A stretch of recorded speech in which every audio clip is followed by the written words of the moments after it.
आज का टॉपिक है शनिदेव का 25 अनजाने राज। जय शनिदेव। शनिदेव के ये 25 अनजाने राज आप जानकर चौंक जाए। तो आइए वीडियो का शुरुआत करते हैं। हिंदू धर्म अनुसार शनिवार भगवान शनिदेव का वार माना जाता है। शनिदेव शनि ग्रह का प्रतिनिधित्व करते हैं। ज्योतिष के अनुसार शनि ग्रह के कारण ही कुंडली में 7.5 और ढैया का गोचर होता है। आइए जानते हैं भगवान शनिदेव का अनजाने 25 राज। शमी के वृक्ष को साक्षात शनिदेव और शनि ग्रह का कारक माना जाता है। इसकी पूजा करने से शनिदेव की कृपा मिलती रहती है। सूर्य पुत्र शनिदेव के यमराज वैवस्वत, मनु और कुंती पुत्र कर्ण भाई हैं। यमुना उनकी बहन है। इस सभी के पिता सूर्य ही हैं। बचपन में पिता से रुष्ट होकर शनिदेव घर छोड़कर कहीं चले गए थे। हनुमान जी ने उन्हें अपनी पूंछ से पकड़कर पुनः उनके घर पहुंचा दिया था। एक बार शनिदेव को रावण ने बंधक बनाकर कारागार में डाल दिया था। लंका दहन के दौरान हनुमान जी ने शनिदेव को मुक्त कराया था। सभी से शनिदेव ने वचन दिया था कि मैं हनुमान भक्त को कभी भी परेशान नहीं करूंगा। हनुमान जी को छोड़कर शनिदेव ने सभी को अपनी दृष्टि से आघात पहुंचाया है। उनकी दृष्टि के कारण ही गणेश जी के मस्तक कटकर चंद्रलोक में चला गया था। तब उनके धड़ पर हाथी का मस्तक लगाया गया। जनश्रुति कथा के अनुसार मथुरा में भगवान श्री कृष्ण का जन्म हुआ था। तब स्वर्ग से सभी देवताओं के साथ शनिदेव की कृष्ण के बाल रूप को देखने मथुरा आए थे। नंद बाबा को जब यह पता चला तो उन्होंने भयवश शनि देव को दर्शन कराने से मना कर दिया था। नंद बाबा को लगा कि शनि देव की दृष्टि पड़ते ही कहीं कृष्ण के साथ कुछ अमंगल न हो जाए। तब मानसिक रूप से शनि देव ने भगवान श्री कृष्ण से दर्शन देने की विनती की। तो श्री कृष्ण ने शनिदेव को कहा कि वे नंदगांव के पास एक वन में जाकर तपस्या करें, वहीं मैं उन्हें दर्शन दूंगा। बाद में शनिदेव की तपस्या से भगवान श्री कृष्ण बहुत प्रसन्न हुए और कोयल के रूप में उन्होंने शनिदेव को दर्शन दिया था। एक कथा के अनुसार भगवान शनिदेव का जन्म ऋषि कश्यप के अभिभावकत्व यज्ञ से हुआ माना जाता है, लेकिन स्कंद पुराण के काशी खंड अनुसार शनि भगवान के पिता सूर्य और माता का नाम छाया है। उनकी माता को सवर्णा भी कहते हैं। शनिदेव का जन्म ज्येष्ठ माह की कृष्ण अमावस्या के दिन हुआ था। हालांकि कुछ एक ग्रंथों में शनिदेव का जन्म भाद्रपद मास की शनि अमावस्या को माना गया है। सूर्यदेव की पत्नी संज्ञा से वैवस्वत, मनु, यमराज और यमुना का जन्म हुआ और फिर संज्ञा ने ही सूर्यदेव के ताप से बचने के लिए संज्ञान ने अपने तप से अपना प्रतिरूप संवरना को पैदा किया और संज्ञा ने संवरना से कहा कि अब से मेरे बच्चों और सूर्यदेव की जिम्मेदारी तुम्हारी रहेगी, लेकिन यह राज सिर्फ मेरे और तुम्हारे बीच ही बना रहना चाहिए। संज्ञा उसे सूर्यदेव के महल में छोड़कर चली गई। सूर्यदेव ने उसे ही संज्ञा समझा और सूर्यदेव और संवरना के संयोग से भी मनु, शनिदेव और भद्रा 3 संतानों ने जन्म लिया। संज्ञा का प्रतिरूप होने के कारण संवरना एक नाम छाया भी हुआ। कहते हैं कि जब शनिदेव छाया के गर्भ में थे तो छाया ने भगवान शिव का कठोर तपस्या किया था। भूख प्यास, धूप गर्मी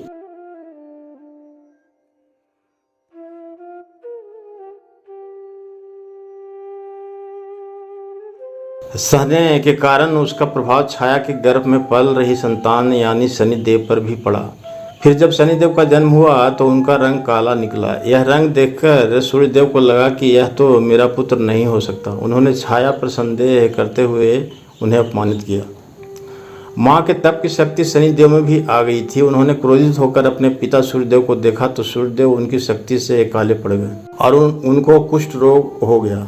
अपनी यह दशा देखकर घबराए हुए सूर्यदेव भगवान शिव की शरण में पहुंचे। तब भगवान शिव ने सूर्यदेव को उनकी गलती का एहसास करवाया। सूर्यदेव को अपने किए का पश्चाताप हुआ। उन्होंने क्षमा मांगी, तब कहीं उन्हें फिर से अपना असली रूप वापस मिला। लेकिन इस घटना के चलते पिता और पुत्र का संबंध हमेशा के लिए खराब हो गया। शनिदेव के सिर पर स्वर्ण मुकुट, गले में माला तथा शरीर पर नीले रंग के वस्त्र और शरीर भी इंद्रनील मणि के समान। यह गिद्ध पर सवार रहते हैं। कहीं कहीं इन्हें कौवे या भैंसे पर सवार भी बताया गया है।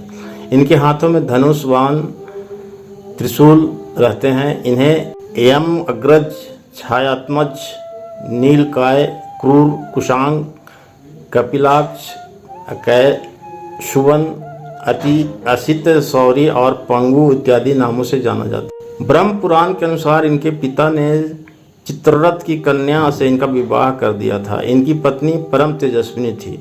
एक रात वे पुत्र प्राप्ति की इच्छा से इनके पास पहुंची, पर ये श्री कृष्ण के ध्यान में निमग्न थे। पत्नी प्रतीक्षा करके थक गई, उनका ऋतुकाल निष्फल हो गया। इसलिए पत्नी ने क्रुद्ध होकर शनिदेव को शाप दे दिया कि आज से जिसे तुम देख लोगे वह नष्ट हो जाएगा। लेकिन बाद में पत्नी को अपनी भूल पर पश्चाताप हुआ, किंतु शाप के प्रतिकार की शक्ति उसमें न थी। तभी से शनिदेव देवता अपना सिर नीचा करके रहने लगे, क्योंकि ये नहीं चाहते थे कि इनके द्वारा किसी का अनिष्ट हो। कहते हैं कि शनिदेव की दृष्टि एक बार शिव पर पड़ी तो उनको बैल बनकर जंगल जंगल भटकना पड़ा, और एक बार तो उन्हें हाथी बनकर भी रहना पड़ा था। रावण पर पड़ी तो उनको भी असहाय बनकर मौत की शरण में जाना पड़ा। एक बार राम जप में बाधा डालने के वारन शनिदेव को हनुमान जी ने अपनी पूंछ में लपेट लिया था और अपना राम कार्य करने लग गए थे। इस दौरान शनिदेव को कई चोटें आई। बाद में जब हनुमान जी को याद आया तो उन्होंने शनिदेव को मुक्त किया। तब शनिदेव को अपनी भूल का एहसास हुआ और उन्होंने कहा कि आज के बाद मैं राम कार्य और आपके भक्तों के कार्य में कोई बाधा नहीं डालूंगा। शनिदेव के कई सिद्ध पीठ हैं। पहला शनि सिंगापुर, महाराष्ट्र के सिंगनापुर में स्थित है शनिदेव का चमत्कारिक स्थान। कहते हैं कि यहीं पर शनिदेव जी का जन्म हुआ था। दूसरा शनिश्चरा मंदिर, मध्य प्रदेश के ग्वालियर के पास स्थित है शनिश्चरा मंदिर। इसके बारे में किंवदंती है कि यहाँ हनुमान जी के द्वारा लंका से फेंका हुआ अलौकिक शनिदेव का पिंड है। तीसरा सिद्ध शनिदेव, उत्तर प्रदेश के कोसी से 6 किलोमीटर दूर कोकिला वन में स्थित है सिद्ध शनिदेव का मंदिर। यहाँ शनिदेव जी कठोर तप करके श्री कृष्ण के दर्शन प्राप्त किए थे। गुजरात के भावनगर के सारंगपुर में विराजने वाले कष्टभंजन महाराजाधिराज हनुमान दादा की यहाँ स्थित मूर्ति के चरणों में शनि महाराज विराजमान हैं। कहा जाता है कि एक समय था जब शनिदेव का पूरे राज्य पर आतंक था। आखिरकार भक्तों ने अपनी फरियाद बजरंगबली से की।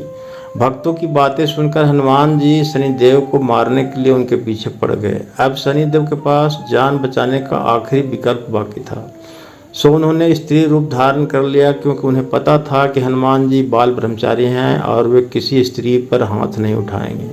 लेकिन कहते हैं कि भगवान राम के आदेश से उन्होंने स्त्री रूप शनिदेव को अपने पैरों तले कुचल दिया और गांव को शनिदेव के अत्याचार से मुक्ति कराया। आकाश में शनि ग्रह वायव्य दिशा में दिखाई देते हैं। वायव्य दिशा के स्वामी भगवान पवन देव हैं। खगोल विज्ञान के अनुसार शनि का व्यास 1,20,500 किलोमीटर 10 किलोमीटर प्रति सेकंड की औसत गति से यह सूर्य से औसतन 1.5 अरब किलोमीटर की दूरी पर रहकर यह ग्रह 29 वर्षों में सूर्य का चक्कर पूरा करता है।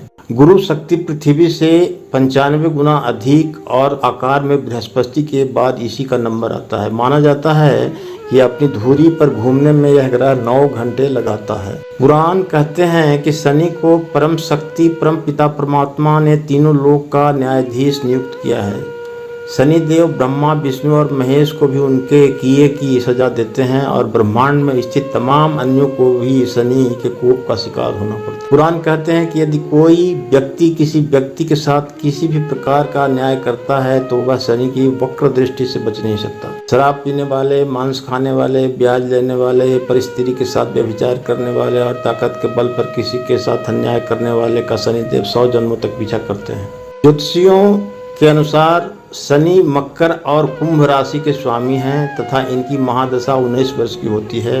यह धरती और शरीर में जहाँ भी तेल और लौह तत्व है उस पर राज करते हैं। शरीर में दांत, बाल और हड्डियों की मजबूत या कमजोरी का कारण नहीं है। यदि आपकी कुंडली में शनि दोष है तो आपको झूठ बोलना, दूसरे की स्त्री, ब्याज का धंधा और शराब से दूर रहना चाहिए। धरती के सभी लौह अयस्क, तेल और काला पत्थर पर शनि का प्रभाव रहता है। शनि के अशुभ प्रभाव के कारण मकान या मकान का हिस्सा गिर जाता है या क्षतिग्रस्त हो जाता है। कर्ज या लड़ाई झगड़े के कारण मकान बिक जाता है। अंगों के बाल तेजी से झड़ जाते हैं, अचानक घर या दुकान में आग लग जाती है, धन संपत्ति का किसी भी तरह से नाश होता है, समय पूर्व दांत और आंख की कमजोरी। पंचम महायोग में से एक है शस्य योग, शनि ग्रह के कारण ही बनता है। यदि आप हनुमान जी की पूजा करते हैं, छाया दान करते हैं, स्त्री, गरीब, अंधे, मेहतर और अपने से बड़े लोगों का सम्मान करते हैं तो आपको शनिदेव कभी भी परेशान नहीं करेंगे। जय शनिदेव। यह वीडियो यदि आपको अच्छा लगा अवश्य सब्सक्राइब करें।